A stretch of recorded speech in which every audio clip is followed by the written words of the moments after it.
आपके पास ज़्यादा समय नहीं है तो भी चलेगा, लेकिन ये खड्गास्त्र साधना और ये ब्रह्मास्त्र साधना उस बच्ची के ऊपर ज़रूर करें। क्योंकि 3 घंटे के अंदर प्रॉब्लम क्या हो जाती है, हर आदमी अपनी बिहेवियर इसीलिए करता है क्योंकि उसको लगता है उसकी बिहेवियर सही है। कुछ समझ में आ रहा है आपको? लेकिन एग्जैक्टली क्या है, अपने आप की बिहेवियर को कंटिन्यूअसली इम्प्रूव करते जाना। मुझे एग्ज़ाम से पहले डर लगता है, मुझे सिर्फ अपने ही रूम में बंद होके बैठ जाना अच्छा लगता है। ऐसे भी लोग रहते हैं दुनिया में, अलग अलग किस्म के आइटम देखने को मिलते हैं। आप गुरुजी बन जाओ तो आपको अलग अलग किस्म के आइटम देखने मिलते हैं। तो मैं एक ही बात समझाते रहता हूँ कि जिंदगी बंद कमरे में नहीं है, जिंदगी खुला कमरे में है। पहले जिंदगी की सारे लुत्फ उठाना ज़रूरत पड़ता है। यू हैव टू एक्चुअली, और अपने आप को, एक बात क्या है कि ये आपकी ये जो ज़िंदगी है वो आपकी प्रीवियस ज़िंदगी की कंटिन्यूएशन फैक्टर है, और जो आगे आने वाली ज़िंदगी है वो इस जन्म की परछाई होगी। आपको अगर इस जन्म में कुछ खामियां अपनी पर्सनालिटी के अंदर, अपने ज़िंदगी के अंदर दिख रहे, तो आप एक बात ज़रूर याद रखिए, एक आदमी ज़िंदगी में भले ही कितने भी प्रयास करे, उसके अंदर बहुत गरीब या वो उसकी ज़िंदगी में बहुत पैसे की अभाव है। अगर वो इस जन्म में अपने आप को बिना सुधारे भगवान को या लोगों को या परिस्थितियों को कोसते कोसते 50 साल 70 साल भी जीते मर गया, तो आपको लगता है कि पिछले जन्म का पाप से इस जन्म में उसने भुगता है। लेकिन सही मायने में सिद्ध आप भगवान के नज़र से अगर देखा जाए तो मैंने ऐसी ज़िंदगी में देखा है कि बहुत सारे लोग इस जन्म में गरीबी क्यों झेलते हैं, क्योंकि सिर्फ पिछले जन्म में वो गरीब थे। मतलब उसकी प्रारब्ध में मैं देखा क्या है कि वो पिछले जन्म में गरीब थे, और वो एग्जैक्टली और उसकी जो मेरे पास लोग आते हैं तो गुरुजी मेरे पास बहुत पैसे की कमी है और परिस्थिति बहुत ज़्यादा गंदा है। फिर मैं देखता हूँ कि ये ऐसा क्यों है, तो अच्छा इसकी साइकिक कंडीशनिंग ऐसी है, इसकी साइकिक कंडीशनिंग ऐसी क्यों है, तो ऐसा घूम फिर के फाइनली इसके पिछले जन्म में ये बहुत गरीब था। फिर उसके कृत्य दिखते, वो इतने किसी की भी हानि नहीं किया होगा और सब ठीक ठाक है, लेकिन गरीब था। फिर बाद में मैंने वो पिछले जन्म में क्यों गरीब था उसके भी पीछे जाओ तो वो कुछ बेवकूफ़ी हरकतें करता है। चावल फेंक देना बहुत बड़ी, मैंने ऐसे सच्ची में एक साधक देखा था, मेरे पास आया था, तो उसने पिछले जन्म में वो खाना खाओ, अब ठीक ठाक अमीर था, हाई क्लास भी नहीं था। वो टाइम पे हाई क्लास मतलब आज के लिए लो क्लास ही है, वैसे भी हाई क्लास भी वहाँ पे झोपड़ी में रहते थे। तो लेकिन उसके पास बहुत सारा खेत था और बहुत सारा चावल का जो ये है उगना जो है उसके पास था, और इसीलिए हमारा ही खेत है, हमारा ही चावल है, बहुत सारा चावल है, तो क्या करे बोल के चावल फेंकना का जो फैमिली में जो आदत है वो बहुत ज़्यादा था। फिर बाद में इसीलिए उसने नेक्स्ट जन्म में उसके पूरे लाइफ में उसने गरीबी, मतलब below middle class, not very poor, झोपड़पट्टी नहीं है लेकिन बहुत लो क्लास देखा।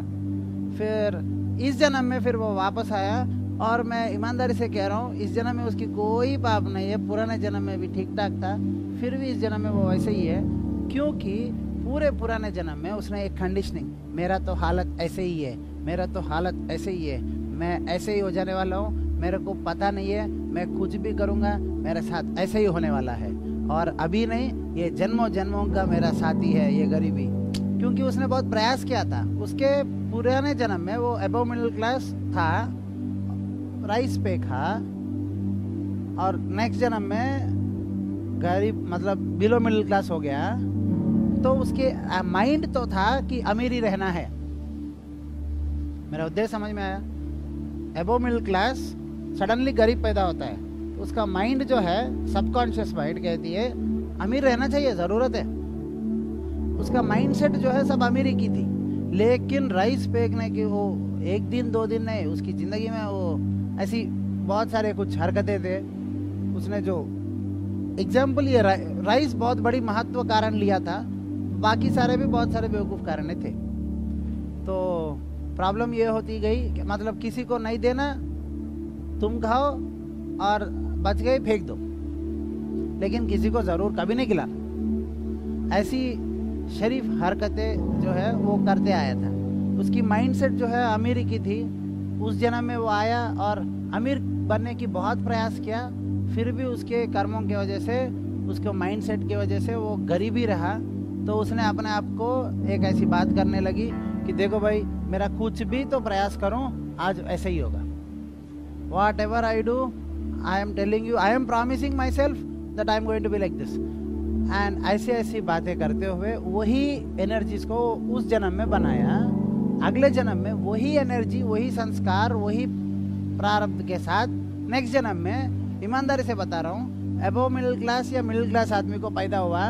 वो पैदा होने के बाद उसका बाप का घाटा हो गया और वो छोटा हो गया मतलब उसका बाप का अमीरी कम हो गई और ये फिर से प्रयास करने लग गया कि अमीर बनना है। और मेरे पास कुछ अराउंड 40 साल की उम्र में आया और बोलता है कि पता नहीं, मेरे पास बहुत सारे टैलेंट है, स्किल्स है, ये सब कुछ है।